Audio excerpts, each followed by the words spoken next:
এইখিনি গোটেই বঙাইগাঁও ঠিক আছে বহক আপোনালোক এইবাৰ মই অনুৰোধ কৰিম ধুবুৰী জিলাৰ হিতাধিকাৰীসকলক থিয় হ'বৰ কাৰণে বাপৰে আজি গোটেই ধুবুৰীয়ে হৈ আছে ঠিক আছে আপোনালোক বহক এইবাৰ মই অনুৰোধ কৰিম গোৱালপাৰা জিলাৰ হিতাধিকাৰীসকলক থিয় হ'বলৈ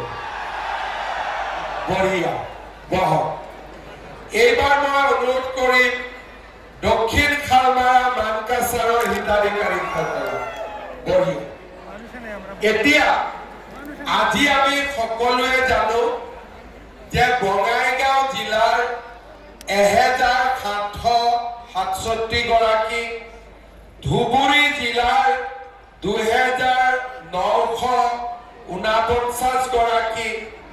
গোৱালপাৰা জিলাৰ 2352 গৰাকী আৰু দক্ষিণ খালমাৰা জিলাৰ 305 গৰাকীকে ধৰি সৰ্বমুঠ আমাৰ 7352 গৰাকী যুৱক যুৱতীক মুখ্যমন্ত্ৰীৰ